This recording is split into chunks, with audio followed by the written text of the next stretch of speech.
রাজগঞ্জ ব্লকের শিকারপুর পাতিবাগান এলাকা থেকে 3টা কচ্ছপ উদ্ধার করিল পুলিশ। পাচারের আগত পুলিশের তৎপরতায় হাতে নাতে ধরা পড়িল 2 অভিযুক্ত, দিলীপ ওরাও আর নীলকান্ত রায়। তলে তলে খবর পায়া বেড়াকোবা ফাঁড়ির পুলিশ শিকারপুর পাতিবাগান এলাকায় বেআইনিভাবে কচ্ছপের মশং বেচা হবার ধরছিল বলে খবর আইসে। সতে সতে ওসির নেতৃত্বে ফাঁদ পাতে পুলিশ। ঠিক সেই সময় অভিযানত নামি 3টা কচ্ছপ সহ 2 জনক আটক করা হয়। ইয়ারপর খবর দেওয়া হয় বন দপ্তরের বেলাকোপা রেঞ্জ অফিসত। রেঞ্জার চিরঞ্জিত পাল দ্রুত ঘটনাস্থলত পৌঁছি অভিযুক্তলা গ্রেপ্তার করি আরও কচ্ছপলাক উদ্ধার করে নিয়ে যায়। এই ধরনের অবৈধ বন্যপ্রাণী পাচার বন্ধে পুলিশ আরও বন দপ্তরের এই যৌথ অভিযান নিঃসন্দেহে একটা প্রশংসনীয় উদ্যোগ। বিহার থেকে কোথায় নিয়ে যাচ্ছিলে? মালিভিটা। মালিভিটা কি বিক্রি করার জন্য? হ্যাঁ, তোমরা কি করে সাহস পাও? তোমরা কি করে সাহস পাও এটা এগুলো ইয়ে করে? মাছের গাড়িতে আসে, আমরা কিনে নিই।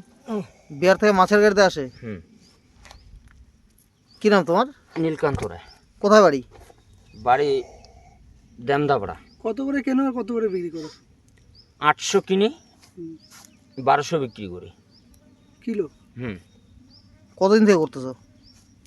2-3 বছর। 2-3 বছর থেকে? এর আগে ধরা পড়েনি পুলিশের কাছে? হ্যাঁ, ধরা পড়ছি। কয়বার?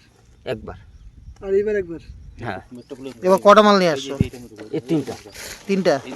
প্রতিদিনই আনো নাকি? না, সপ্তাহে হঠাৎ মঠাৎ হয়ে যায়। তোমরা কজন আছো? কয়জন বলতে আমি একাই।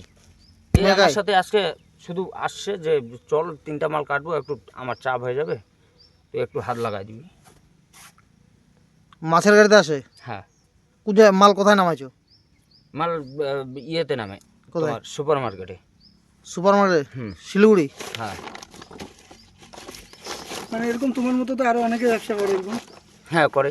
তো মাল কিরকম, কত মাল আছে তাও এরকম মাছের গাড়িতে টোটাল? যেরকম দেখেন, যারা যারা কিনে ওদেরকে তো আমি চিনি না। এখন ওরা কতটা মাল নেয়, কতটা কি করে, আমি অতটা বলতে পারতেছি না। কারণ একবারে আমাদেরকে মাল দেয় না। মাল দেয় তোমার নেওয়া হয়ে গেছে, তুমি চলে গেলা, তারপরে আরেকজনকে ঢুকাবে, তারপরে আরেকজনকে মাল দিবে। কারোর সামনে কাউকে মাল দেবে না। আজকে তোমরা কে কে ধরা পড়ছো? আমি নীলকান্ত রায় আর দিলীপ ওরাও। তোমার বাড়ি কোথায়? দেমদাপাড়া। দেমদাপাড়া। আর ওর বাড়ি? ওর বাড়ি সাঙ্গিপাড়া।